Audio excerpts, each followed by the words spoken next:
Acting for the camera.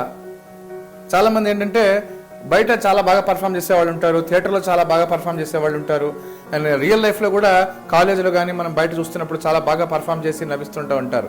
కానీ in front of camera రాగానే వాళ్ళు బిగుసుకుపోయినట్టు, ఒక ఆడిషన్ పెడితే వాళ్ళు సరిగ్గా పర్ఫామ్ చేయనట్టు, ఇవన్నీ మనకి తెలిసిపోతుంటాయి. కారణం ఏంటంటే వాళ్ళు acting for the camera, acting before the camera చేస్తున్నప్పుడు ముందు యాక్టింగ్ ఒక ఎత్తు అయితే కెమెరా ఏంటో తెలుసుకోవడం చాలా ఇంపార్టెంట్.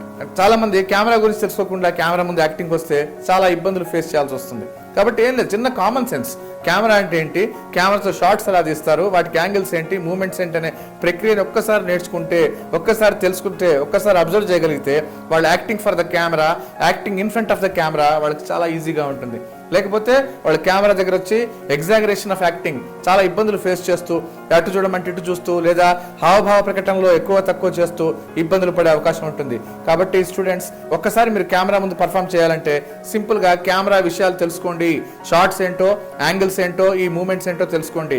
అలాగే ఎప్పుడైతే కెమెరా అనే వర్డ్ వస్తుందో ఆటోమేటిక్గా లైట్స్ గురించి కూడా ఆలోచించండి. లైటింగ్ ముందు కూడా ఎలా ప్రదర్శించుకోవాలి, ఎలా చూడాలి, హావభావ ప్రకటనలు ఎలా ప్రకటించాలనో కూడా తెలుసుకుంటే acting before the camera is very very easy.